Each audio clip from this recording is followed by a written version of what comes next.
Hace 8 días nuestro hermano Juan Pablo nos compartía los versículos del 9 al 15 y veíamos algo muy interesante en ese pasaje. Santiago capítulo 1 versículo 13, vemos que se nos muestra lo que es la ruta hacia el pecado.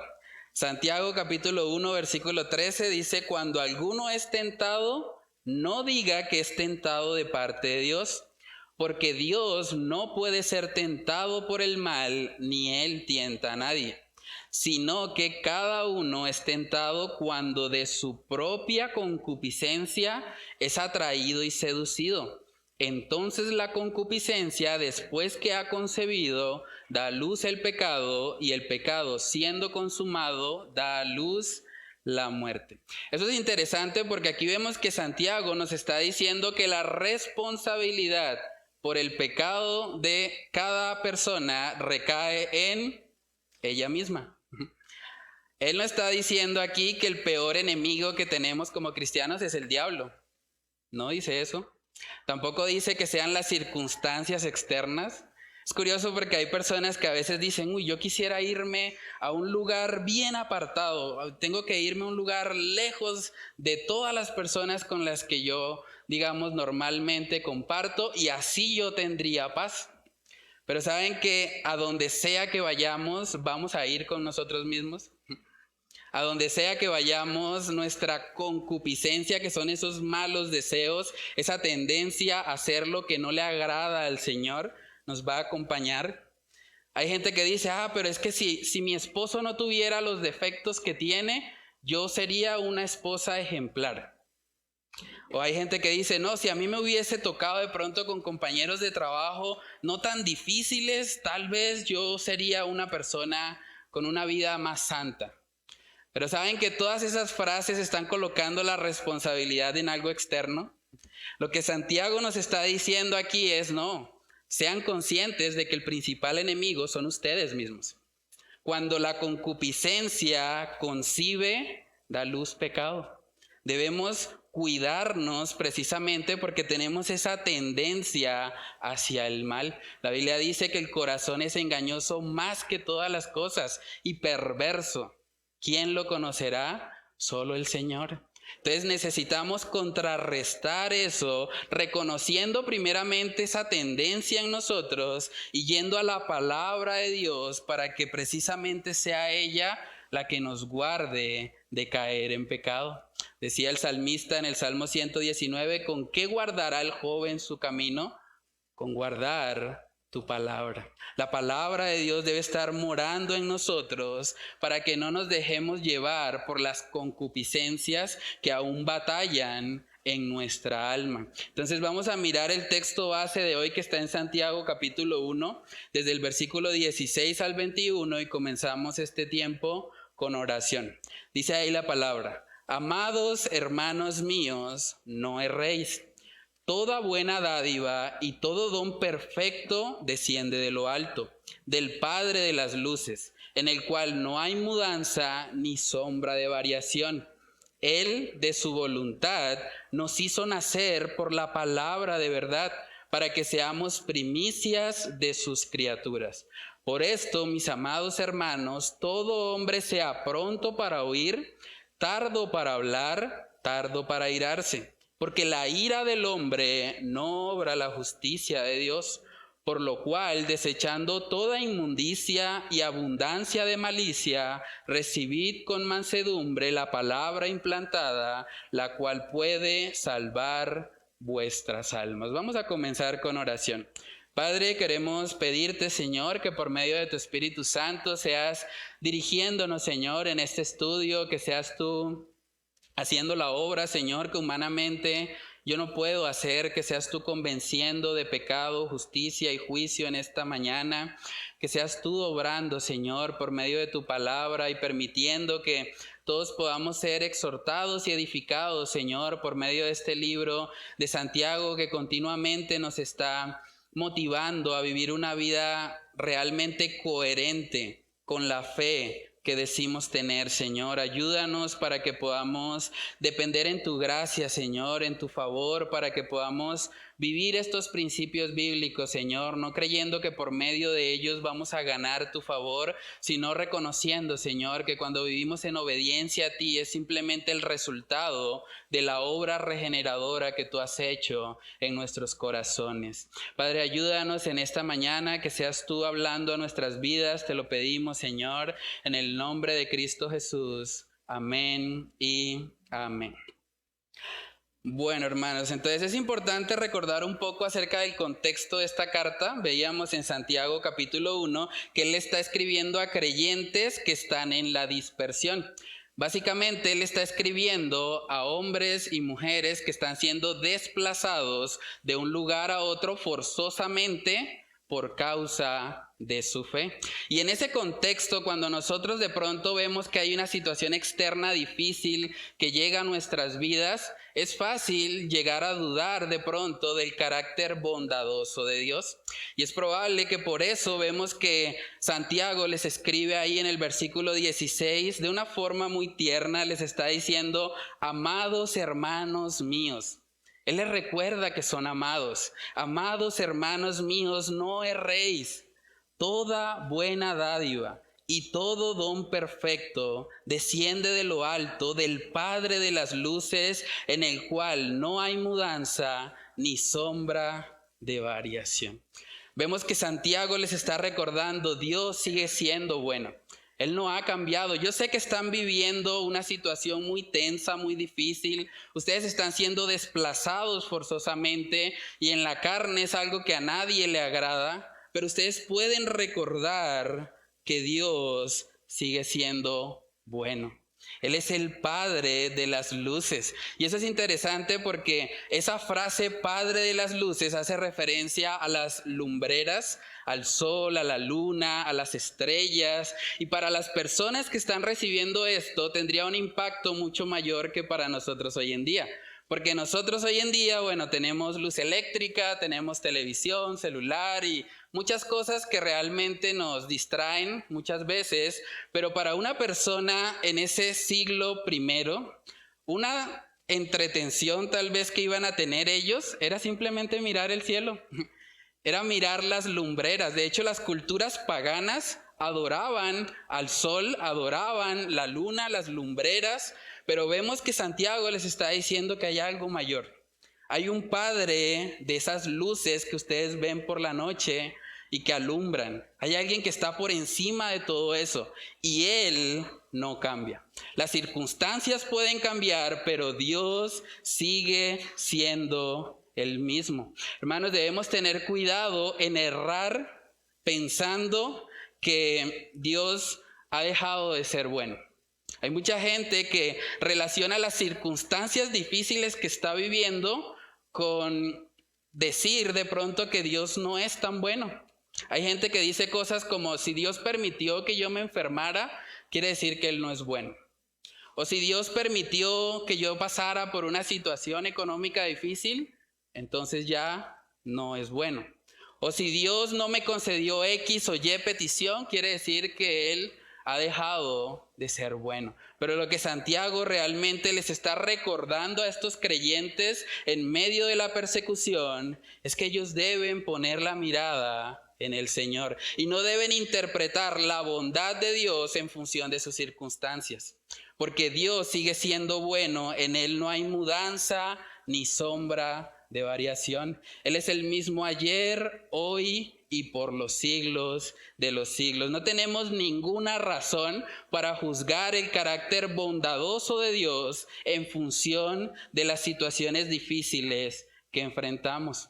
Es triste ver cómo hoy en día mucha gente ve a Dios como si Él fuera una especie de mesero cósmico que está solamente para servir al ser humano todo lo que Él pida. Y hay gente que tiene esa idea de Dios y por eso se ofenden terriblemente cuando Dios no le cumple una de sus peticiones o uno de sus caprichos realmente.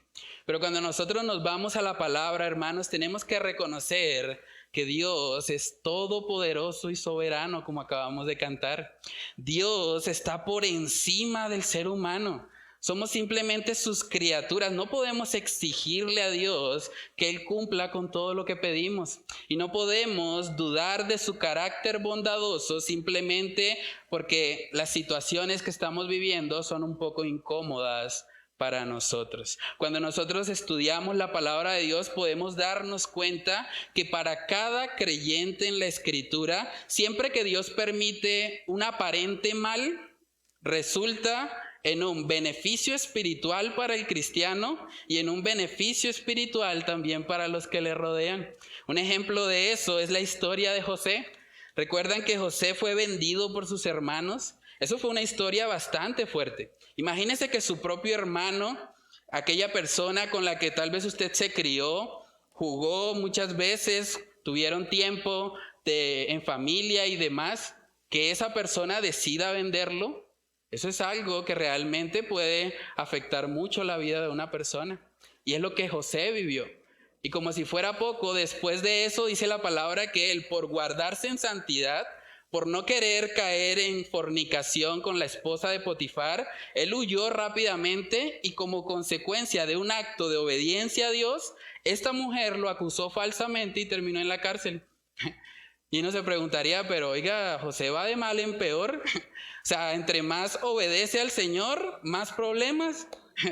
Pero en Génesis capítulo 50, versículo 20, podemos ver que aún esa situación que tal vez para José hubiese sido algo malo, algo que le causaría algo de enojo, vemos que Dios encaminó eso para bien. Dice Génesis 50, versículo 20, vosotros pensasteis mal contra mí, mas Dios lo encaminó a bien para hacer lo que vemos hoy, para mantener en vida a mucho pueblo. Ese mal que Dios permitió en la vida de José, en realidad terminó siendo un bien mayor para su vida. Él llegó a ser la segunda persona al mando en Egipto y también él fue usado grandemente por el Señor para salvaguardar a su pueblo. Saben que cuando nosotros estudiamos también un poco de la historia de la iglesia, para que nosotros tengamos este libro aquí hoy, en español, sangre fue derramada. Muchos hombres dieron su vida, fueron martirizados hasta la muerte para que una Biblia en español llegara hasta el pueblo latino. Y cuando nosotros contemplamos eso, realmente tenemos que ver la soberanía de Dios encaminando aún las situaciones difíciles y dolorosas de nuestra vida, encaminándolas para bien. Cuando miramos la palabra de Dios, la mayoría de los apóstoles tuvieron muertes horribles, muertes que probablemente ninguno de nosotros quisiera experimentar. Pero Dios utilizó la muerte de estas personas, su sangre derramada, para llevar el mensaje del cristianismo y del evangelio a todo el mundo conocido. Entonces Dios se glorifica aún en medio de las situaciones de sufrimiento. En Romanos capítulo 8, este es un texto también bastante conocido que nos habla acerca de este principio. Dice, y sabemos que a los que aman a Dios, todas las cosas les ayudan a bien. Esto es a los que conforme a su propósito son llamados. Porque a los que antes conoció, también los predestinó para que fuesen hechos conformes a la imagen de su Hijo, para que Él sea el primogénito entre muchos hermanos. ¿Saben que si usted es un verdadero cristiano que está aquí hoy, a usted realmente no le pasan cosas malas? Si usted es un cristiano genuino, una persona que ha nacido de nuevo, ¿a usted no le pasa nada malo? Todo lo que a usted le pasa son cosas que Dios está permitiendo, que ayudan a bien, y ese bien es el carácter de Cristo en su vida. Entonces no hay ninguna razón legítima para que como cristianos nos quejemos. ¿Por qué nos vamos a quejar? Si en últimas cada situación difícil, cada situación donde de pronto me siento frustrado, donde no sé qué hacer, Dios la está encaminando para bien, para moldear en mí el carácter de Cristo. Entonces preguntémonos a manera de aplicación, ¿cómo vemos nosotros a Dios en medio de la aflicción? Es fácil decir yo amo a Dios cuando todo va bien, cuando hay suficiente dinero para pagar las cuentas, cuando la familia va bien, cuando no tenemos ningún problema. Pero ¿qué pasa cuando llega la aflicción? ¿Cómo ves a Dios en esos momentos? ¿Eres de los que reniega o se amarga diciendo, Señor, tú simplemente no me amas? Tú dices en tu palabra que amas a tus hijos, pero a mí no. A mí me tienes olvidado, estoy pasando por una situación terrible. ¿O reconoces realmente la mano de Dios en medio de la aflicción? Tú puedes gozarte al ver que las pruebas son instrumentos que Dios utiliza para que tú seas perfecto y cabal, como estudiamos también en Santiago capítulo 1. Dios utiliza las pruebas precisamente para eso. Pero cuando perdemos de vista a Dios, hermanos, tendemos a amargarnos, tendemos a sentir envidia, tendemos a sentir frustración. Y eso puede llegar a pasar incluso en la vida de un cristiano. Dice la palabra en Salmos capítulo 73 que eso fue lo que vivió precisamente el salmista. Por un momento el salmista dejó de poner la mirada en Dios como soberano y empezó a poner la mirada en los hombres. Y vamos a ver el resultado. Salmos capítulo 73, desde el versículo 1 en adelante, dice ahí lo siguiente. Ciertamente es bueno Dios para con Israel, para con los limpios de corazón.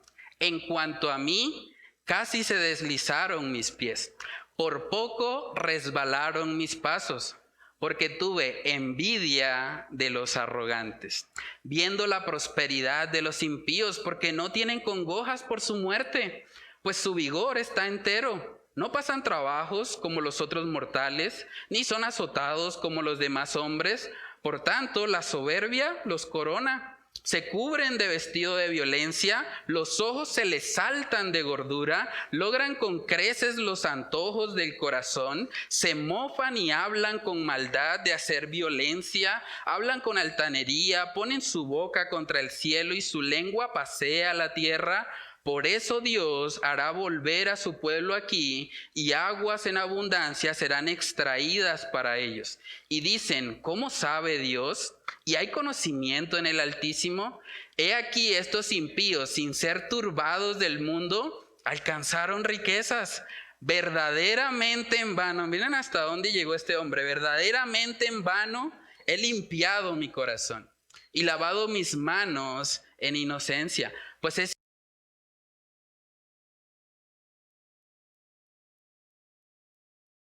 hablaré como ellos, he aquí a la generación de tus hijos engañaría. Cuando pensé para saber esto, fue duro trabajo para mí. Hasta que, me encanta esa frase, hasta que, entrando en el santuario de Dios, comprendí el fin de ellos. Ciertamente los has puesto en deslizaderos, en asolamientos los harás caer.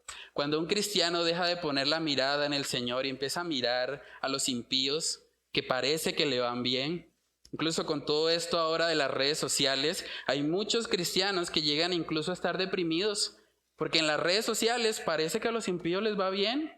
Viajan, al parecer son felices, tienen una sonrisa de oreja a oreja, y hay cristianos que enfrentan dificultades y de pronto ven eso en las redes sociales y piensan, pero ¿por qué, Señor, tú estás bendiciendo a estas personas y parece que a mí simplemente me llegan problemas?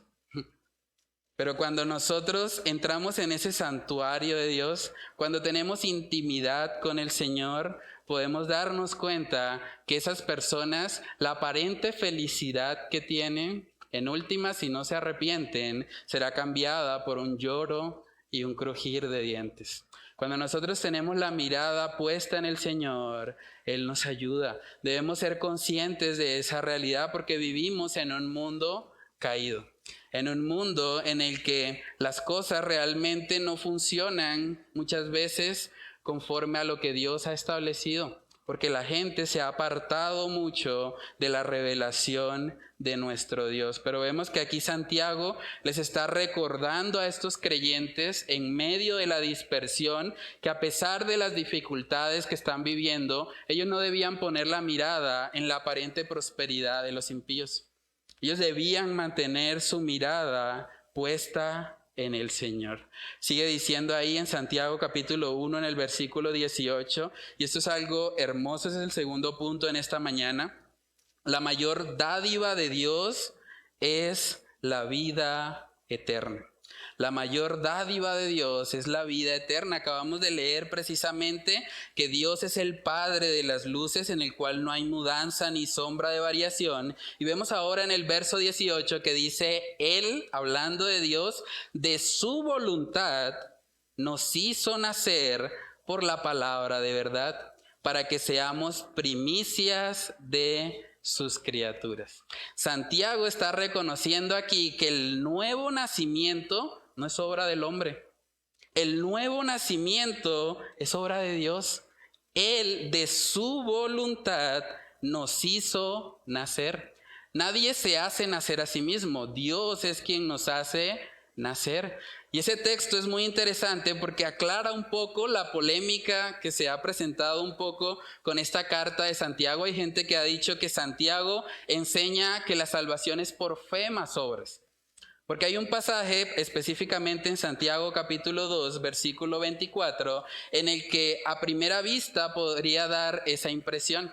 Santiago capítulo 2, versículo 24 dice ahí, vosotros veis pues que el hombre es justificado por las obras y no solamente por la fe. Si uno toma solamente ese pasaje y no tiene en cuenta el contexto en el que está, uno podría llegar a concluir, bueno, parece que las obras están aportando realmente a la salvación, a la justificación. Dice que no solamente por la fe, sino también por las obras. Pero realmente cuando estudiamos el pasaje en su debido contexto, nos damos cuenta que la enseñanza es otra. No puede ser que Santiago en el capítulo 1 esté reconociendo que el nuevo nacimiento es una obra que Dios hace por medio de su palabra y que luego en el capítulo 2 él ahora esté diciendo que las obras del ser humano aportan a su salvación. Entonces, si usted quiere saber qué significa Santiago 2:24, lo invito para que venga cuando estemos haciendo ese estudio en unos 3 domingos más o menos, creo que llegaremos ahí, para que usted pueda aclarar de pronto a qué hace referencia cuando él habla de que no solamente somos justificados por la fe, sino por las obras. Cuando nosotros vamos a la palabra de Dios es muy claro que la gracia y las obras son mutuamente excluyentes respecto a la salvación. Nadie puede decir, es que yo me salvé porque aporté un poquito. Dios hizo el 99% y yo hice el 1%. No. Si alguien hiciera eso, la gracia ya no es gracia. Romanos capítulo 11, versículo 6, dice ahí la palabra, y si por gracia, ya no es por obras. De otra manera, la gracia ya no es gracia. Y si por obras, ya no es gracia. De otra manera, la obra ya no es obra. Son mutuamente excluyentes. Nadie puede decir, yo me salvé por un poquito de fe y un poquito de obras. No. O somos salvos por gracia o somos salvos por obras. No hay punto intermedio. Entonces, lo que la palabra de Dios nos muestra muy claramente es que nosotros somos salvos por gracia, por medio de la fe, y que esa fe produce obras en nosotros. Tristemente, mucha gente hoy en día sigue pensando que sus obras aportan algo a la salvación. Y eso solamente ha traído dos consecuencias. Personas muy egocéntricas como los fariseos, creyendo que por sus buenas obras y por su desempeño, por cómo ellos se ven externamente, van a ganar el favor de Dios. O personas que están totalmente devastadas al ver su pecado. Personas que ni siquiera quieren a veces ir a una iglesia, porque dicen, ¿para qué? Si soy un vil pecador. Si cada vez que intento cumplir con la ley termino fallando, prefiero simplemente no acercarme más al Señor. Pero cuando nosotros vemos la palabra, hermanos, la gracia de Dios es un potenciador para la santificación. Eso de que la gracia va a hacer que las personas ahora vivan una vida de libertinaje y de pecado, eso es una caricatura de la gracia. La misma gracia que nos salva, nos santifica y nos transforma y hace de nosotros nuevas criaturas. ¿Saben que eso era lo que Nicodemo no podía entender? Cuando Jesús habla con Nicodemo en Juan capítulo 3, vamos a leer una parte de ese relato. En Juan capítulo 3, él no entendía que hacía referencia a Jesús con el nuevo nacimiento. Pero vamos a ver cómo Jesús encamina la conversación precisamente a la necesidad de creer en su palabra. Dice Juan capítulo 3, versículo 7, no te maravilles de que te dije, os es necesario nacer de nuevo. El viento sopla de donde quiere y oye su sonido, mas ni sabes de dónde viene ni a dónde va. Así es todo aquel que es nacido del Espíritu. Respondió Nicodemo y le dijo, ¿cómo puede hacerse esto? ¿Sí ven que Nicodemo sigue pensando en obras? Él sigue pensando en ¿cómo puedo hacer esto? O sea, ¿qué obra tengo yo que hacer para nacer de nuevo? Y Jesús continúa diciendo, verso 10, respondió Jesús y le dijo, ¿eres tú maestro de Israel y no sabes esto? De cierto te digo, que lo que sabemos hablamos y lo que hemos visto testificamos, y no recibís nuestro testimonio. Si os he dicho cosas terrenales y no creéis, ¿cómo creeréis si os dijere las celestiales? Nadie subió al cielo sino el que descendió del cielo, el Hijo del Hombre que está en el cielo. Miren lo que hace nuestro Señor Jesús. Lo va a llevar ahora a una historia de las Sagradas Escrituras. Probablemente Nicodemo conocería muy bien todo este relato. Dice en el verso 14, y como Moisés levantó la serpiente en el desierto, así es necesario que el Hijo del Hombre sea levantado, para que todo aquel que en él cree no se pierda, mas tenga vida eterna. Jesús está citando una historia del Pentateuco y lo está llevando a este hombre que decía ser maestro de la ley a meditar la palabra genuinamente y a darse cuenta que así como esa serpiente de bronce fue levantada en el Antiguo Testamento, de la misma manera el Hijo del Hombre sería levantado, para que todo aquel que mirare a esa serpiente de bronce fuese salva. Ahora Cristo se levanta como ese Hijo del Hombre para que todo aquel que en él cree no se pierda, sino que tenga vida eterna. Es muy importante eso. Vemos ahí en Santiago capítulo 1 que el Señor de su voluntad nos hizo nacer por la palabra de verdad. Por eso es tan importante que cuando vamos a predicar el evangelio a alguien, no hablemos nuestras propias palabras, hablemos las palabras del Señor. Hablemos lo que Él ha dicho. Así como Jesús llevó a Nicodemo al Pentateuco para que él meditara, de la misma manera nosotros debemos llevar a las personas a meditar en la palabra. Porque es la palabra de verdad, el medio que Dios utiliza para que las personas nazcan de nuevo. Romanos capítulo 10, versículo 17, ese es un texto también bastante conocido. Dice ahí la palabra, así que la fe es por el oír y el oír por la palabra de Dios. Entonces Santiago está llevando a sus oyentes a contemplar de que Dios los había salvado. Ellos tenían el regalo, la dádiva más grande que una persona puede tener, la vida eterna. ¿Qué importa si mueren? ¿Qué importa si les cortan la cabeza? En últimas, esas personas van a estar la eternidad con el Señor. Era ahí donde Santiago quería llevar a estas personas. Y nosotros debemos tener una pasión, hermanos, por llevar a las personas a la palabra de Dios. Decía el pastor Charles Spurgeon hablando de la Biblia, este libro ha luchado conmigo, este libro me ha golpeado, este libro me ha confrontado, este libro me ha sonreído, me ha sostenido, me ha llevado de la mano, ha calentado mi corazón, canta conmigo, ha llorado conmigo, me habla. Este libro está vivo. Decía nuestro hermano Yesid, porque la palabra de Dios es viva y eficaz. Este libro, hermanos, ha transformado personas. Ha cambiado el corazón de muchos. Este libro tiene el evangelio de Dios, que es poder de salvación para todo aquel que cree. Saben que hoy en día, con todo el auge de las redes sociales, tristemente, muchas personas han abandonado el estudio personal de las Escrituras. Hay mucha gente que simplemente se está acostumbrando a que otra persona haga el estudio y venga y se lo presente. Y para muchos es algo, bueno, chévere, ya sé que es un buen predicador, entonces simplemente lo que él me diga lo voy a aceptar y ya.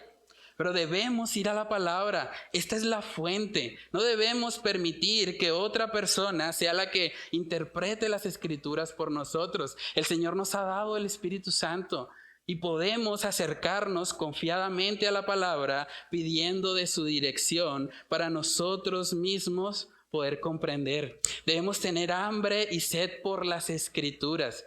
Y no es malo escuchar predicadores, hay muy buenos predicadores, gracias a Dios por ellos, pero debemos tener presente que por encima de los hombres siempre debe estar la palabra de Dios. Si nosotros pasamos más tiempo escuchando predicaciones que estudiando la palabra, debemos revisarnos. Debemos revisarnos porque la fuente debe ser la Escritura. Ella debe ser nuestra mayor pasión. En 1 de Pedro capítulo 2 vemos un mandato bastante interesante respecto a la palabra de Dios. 1 de Pedro capítulo 2, versículos del 1 al 3. Dice ahí la palabra: desechando pues toda malicia, todo engaño, hipocresía, envidias y todas las detracciones, desead, y es un imperativo, ¿no? Bastante curioso. Desead como niños recién nacidos la leche espiritual no adulterada, para que por ella crezcáis para salvación, si es que habéis gustado la benignidad del Señor. Por la gracia de Dios, yo tengo un hijo recién nacido. Yo sé cómo es cuando él tiene hambre. Y cuando él tiene hambre, lo único que lo va a calmar es realmente recibir la leche. Él no quiere escuchar un sermón de su papá acerca de los componentes de la leche, acerca del beneficio que le va a traer a su salud. No, él quiere la leche. Él tiene un trastorno obsesivo compulsivo por comer. Y hasta que no le den la comida no va a estar tranquilo. De la misma manera, nosotros deberíamos desear la palabra. Deberíamos cada día cuando nos levantamos decirle: Señor, ayúdame a desear esto. Así como el recién nacido desea comer y se desespera y llora y grita hasta que no come, de la misma manera yo como cristiano debería tener ese anhelo por estar en la palabra, por profundizar en ella, por escudriñarla, como decía nuestro hermano Yesid también. En Salmos capítulo 19 vemos cómo el salmista se expresa acerca de lo que es la palabra de Dios. Yo creo que es algo que tristemente hemos perdido mucho hoy en día. Mucha gente dice que se goza de muchas cosas, pero realmente son pocos los que genuinamente dicen o afirman que su gozo, su deleite está en las Escrituras. Dice Salmos capítulo 19 en el versículo 7: la ley de Jehová es perfecta, que convierte el alma. El testimonio de Jehová es fiel, que hace sabio al sencillo. Los mandamientos de Jehová son rectos, que alegran el corazón. El precepto de Jehová es puro, que alumbra los ojos. El temor de Jehová es limpio, que permanece para siempre. Los juicios de Jehová son verdad, todos justos. Miren lo que dice: deseables son más que el oro y más que mucho oro afinado, y dulces más que miel y que la que destila del panal. Hermanos, si a usted lo pusieran a elegir, solamente hay dos opciones: una Biblia o un lingote de oro. ¿Qué elegiría? Siendo honestos. ¿O oro afinado? Si usted tuviese que escoger y solo hay esas dos opciones, ¿qué escogería usted? ¿Escogería la Biblia? Usted podría decir que es más deseable que el oro, más deseable que cualquier cosa material. Así debería ser el valor que nosotros tenemos por la palabra de Dios. Hermanos, este libro es el único que tiene el poder para transformar al ser humano de adentro hacia afuera. Todas las estrategias de la psicología moderna, todas las religiones que existen en el mundo, se tratan principalmente de cambiar al ser humano de forma externa, cambiarlo de afuera hacia adentro, y eso ha fracasado siempre. Pero la Biblia es la única que nos muestra un camino diferente, en que el corazón de piedra del ser humano es transformado en un corazón de carne. Y es impresionante ver lo que este libro puede hacer.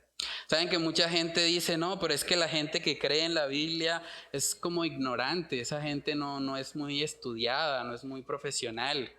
Saben que voy a compartirles algunos nombres acerca de hombres que están vivos en la actualidad y que consideran a la Biblia como la palabra de Dios. Uno de ellos se llama Francis Collins. Él es conocido hoy en día como el padre del genoma humano. Es uno de los científicos más reconocidos de los Estados Unidos. Y ese hombre, por medio de este libro, fue transformado. Este hombre pudo reconocer y decir que el Dios de la Biblia es el mismo Dios que está en el laboratorio y que él puede adorarlo en la privacidad de su habitación, así como en el laboratorio, mientras está haciendo experimentos. Otro nombre, John Lennox, doctor en matemáticas de la Universidad de Oxford. Pueden buscar acerca de su vida. Es un hombre que Dios ha usado tremendamente. Está en una universidad secular, pero este hombre es fiel creyente de las Escrituras y es un apologista cristiano. Tuvo la oportunidad incluso de evangelizar a Stephen Hawking. Imagínense. Es un hombre muy influyente en el mundo académico. Otro personaje, William Lane Craig, es conocido hoy en día como uno de los 50 filósofos más influyentes del mundo. Y podemos ver que su filosofía o su forma de pensar la basa principalmente en las Escrituras. Entonces, este libro no es para ignorantes, eso es una gran mentira.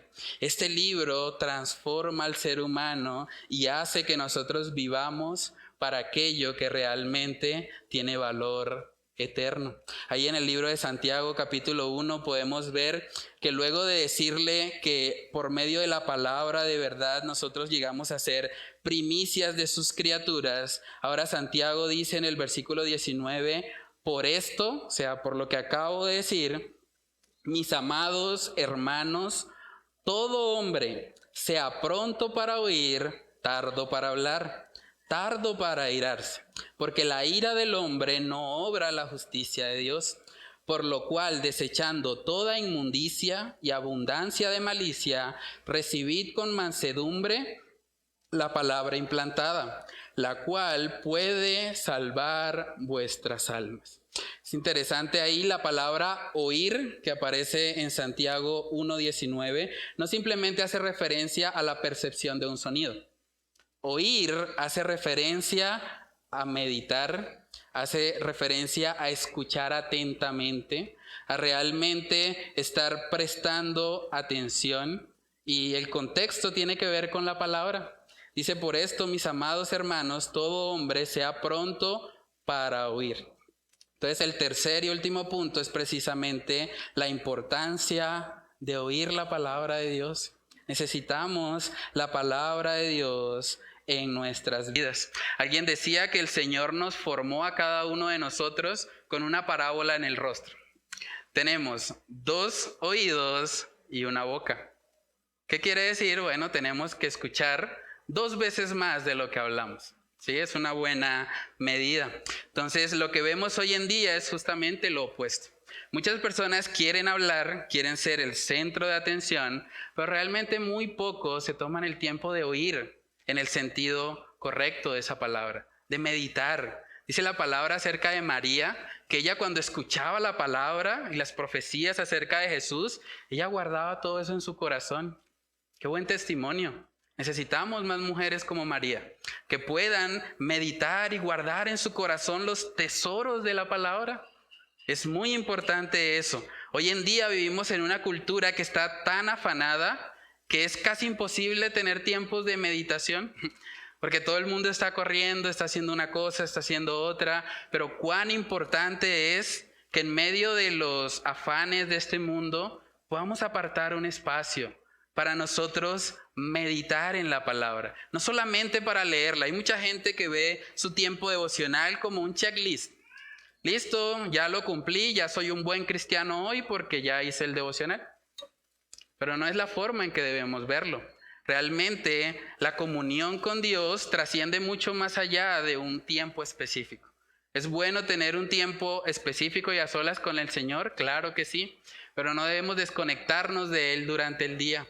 Debemos permitir que Él sea gobernando en cada hora, cada minuto de nuestras vidas. En Salmos capítulo 1 vemos que precisamente esa es una de las bienaventuranzas para el varón que no anduvo en consejo de malos. Dice ahí Salmos capítulo 1, versículo 1. Bienaventurado el varón que no anduvo en consejo de malos, ni estuvo en camino de pecadores, ni en silla de escarnecedores se ha sentado, sino que en la ley de Jehová está su delicia, y en su ley que medita de día y de noche. Nótese que no dice lee. A veces podemos leer como un brochazo, leer y pasar rápido y que no se nos quede nada, pero meditar la palabra, masticarla. ¿Qué podía estar pasando por la mente de Nicodemo cuando se acercó a Jesús? ¿Cuáles serían sus temores? ¿Por qué lo hizo de noche? ¿Será que tenía temor a perder su prestigio como fariseo, como un hombre socialmente reconocido? Cuando meditamos un poco más allá, hermanos, eso nos ayuda y vamos a tener la bienaventuranza de la que este pasaje nos está hablando. Saben que en el contexto de Santiago capítulo 1 es probable que las personas al sentir toda esta persecución, todo este desplazamiento forzado, fueran tentados también a estar muy airados. Tal vez airados con Dios por haber permitido eso, o tal vez airados con sus opresores. Imagínense por un momento que llegara alguien y entrara por esta puerta y nos dijera a todos nosotros que van a ocupar o a quitarnos la libertad. Que lleguen unas personas aquí armadas y digan, ¿ustedes son cristianos? ¿Están reunidos acá? Ah, bueno, me los llevo para el carro y los saco de Bucaramanga. ¿Cómo nos sentiríamos? Si alguien llegara y de repente nos quitara la libertad, se aprovechara tal vez de tener un arma o tal vez le quitara la vida a algunos de nosotros para mostrar su poderío, su jactancia, y a los demás que dejara con vida los llevara a otro lugar. Realmente en nuestra carne sería muy fácil estar airados. Sería muy fácil querer responder como Pedro, dándoles también un espadazo, ¿cierto? Pero vemos ahí, hermanos, que Santiago les está diciendo a estos creyentes, cuidado con la ira. Cuidado con la ira, dice, por esto, mis amados hermanos, todo hombre sea pronto para oír, tardo para hablar, y dice tardo para airarse. ¿Y por qué? Verso 20, porque la ira del hombre no obra la justicia de Dios. La única persona que legítimamente puede actuar en ira es nuestro Dios, porque su carácter es santo, santo, santo. Y cuando Él actúa en ira, no actúa como nosotros lo hacemos, basados tal vez en una emoción o en un enojo. Él actúa en función de su naturaleza, de su carácter perfecto. En Efesios capítulo 4 nosotros vemos que hay una exhortación precisamente a tener cuidado con la ira. La ira en sí misma no es pecaminosa, pero ser controlados por ella o actuar en ira es algo que sí no le agrada a nuestro Señor. En Efesios capítulo 4 vemos esa advertencia en el versículo 26. Dice, airaos, pero no pequéis. No se ponga el sol sobre vuestro enojo, ni deis lugar al diablo. ¿Se imaginan lo que hubiese pasado si uno de estos creyentes que están siendo perseguidos de repente va y le quita un arma a uno de sus opresores y tal vez le quita la vida a alguien? ¿Qué iban a decir luego de los cristianos? No, estos que hablan de amar a sus enemigos, de amar a los que les hacen daño, miren cómo reaccionan. O probablemente también podía poner en riesgo la vida de los otros creyentes. Entonces, lo que Santiago les está diciendo es cuidado, no actúen en ira. Permitan que la conciencia de que hay un Dios soberano, un Dios justo, un Dios que sigue siendo bueno a pesar de todo lo que están viviendo, les ayude a ustedes dejar la venganza en manos del Señor. Eso es lo que nos ayuda cuando experimentamos injusticias. Todos, de una u otra manera, si no han experimentado injusticias, la van a experimentar, tarde o temprano. Pero cuando nosotros reconocemos que hay un Dios que juzga con justicia, que su ira es completamente santa, perfecta, justa, que no se compara con la de nosotros, que tiende a dar más de lo que ha recibido, entonces podemos descansar en que la venganza es del Señor. Romanos capítulo 12, versículo 19 dice: no os venguéis vosotros mismos, amados míos, sino dejad lugar a la ira de Dios, porque escrito está: mía es la venganza, yo pagaré, dice el Señor. Así que si tu enemigo tuviere hambre, dale de comer. Si tuviere sed, dale de beber. Pues haciendo esto, ascuas de fuego amontonarás sobre su cabeza. No seas vencido de lo malo, sino vence con el bien el mal. Cuando yo entiendo que el único que tiene el derecho legítimo de actuar en ira es Dios, yo puedo soltar la carga en él. Y hay muchas situaciones en las que aparentemente hubo una injusticia, pero sabemos a la luz de la palabra que toda injusticia es temporal. Tarde o temprano, cada quien recibe lo que merece. Podemos verlo en el libro de Apocalipsis, capítulo 21. El juicio del gran trono blanco, el Señor se va a encargar de dar a cada uno lo que merece. Entonces no es nuestra tarea vengarnos. Debemos dejar esas cosas en manos del Señor. Y es ahí donde Santiago quiere llevar a sus oyentes, que ellos puedan descansar en que Dios está al control, que no intenten ellos vengarse o actuar en ira, porque la ira del hombre no obra la justicia de Dios. Y sigue diciendo ahí en el verso 21: por lo cual, desechando toda inmundicia y abundancia de malicia, recibid con mansedumbre la palabra implantada, la cual puede salvar vuestras almas. ¿Saben que para hacer lo que acabamos de hablar, para no responder en ira cuando alguien forzosamente nos está quitando la libertad, se requiere mucha mansedumbre? Porque en nuestra carne probablemente querremos reaccionar igual, ojo por ojo, diente por diente. No nos gusta que nos hagan cosas y que las cosas aparentemente se queden como en una injusticia, ¿cierto? Pero cuando nosotros tenemos la palabra morando en nosotros, cuando la recibimos con mansedumbre, como dice ahí el texto, desechando toda inmundicia y abundancia de malicia, entonces vamos a poder vivir en obediencia a nuestro Dios. ¿Saben que el problema de muchas personas es precisamente ese? Hay muchas personas que ven lo que dice la palabra de Dios, pero ellos dicen: no, a mí no me parece. No, pues ahí dice eso, pero no, yo creo que no. Yo tengo una opinión diferente. O sea, las criaturas creyéndose más sabias que el Creador. Imagínense esa soberbia. Pero lo que está diciendo Santiago es: desechen todo eso, reciban con mansedumbre la palabra implantada. La Biblia dice, por ejemplo, que las relaciones sexuales son simplemente para el contexto del matrimonio. Pero hay mucha gente que dice hoy en día: no, a mí eso no me parece. No, yo creo que no. Yo creo que hay que probar primero antes de casarse. Y si hay compatibilidad, pues nos casamos. Si no, no. O sea, gente que se cree más sabia que Dios. La Biblia dice, por ejemplo, que el aborto es un asesinato. La Biblia dice que la vida del bebé no nacido es igual de valiosa que la de cualquier otro ser humano fuera del vientre. Pero hay gente que dice: no, a mí no me parece. ¿Para qué traer un niño a sufrir a este mundo? ¿Se creen más sabios que Dios? Hay gente que dice: no, pues es que la Biblia dice que el matrimonio es para toda la vida. Pero no, a mí no me parece. ¿Por qué voy a estar con una persona que no me hace feliz? Si yo en última soy el centro de mi vida. O hay gente que dice: no, pero es que la Biblia dice que varón y hembra los creó Dios. No, pero es que la psicología hoy en día dice que hay 33 géneros sexuales. Entonces nosotros tenemos que actualizarnos, modernizarnos. Y hay gente que le cree más a la psicología que a lo que la palabra de Dios dice. Pero lo que nos está diciendo aquí Santiago es no, reciban con humildad, con mansedumbre la palabra. Ustedes no son más sabios que Dios.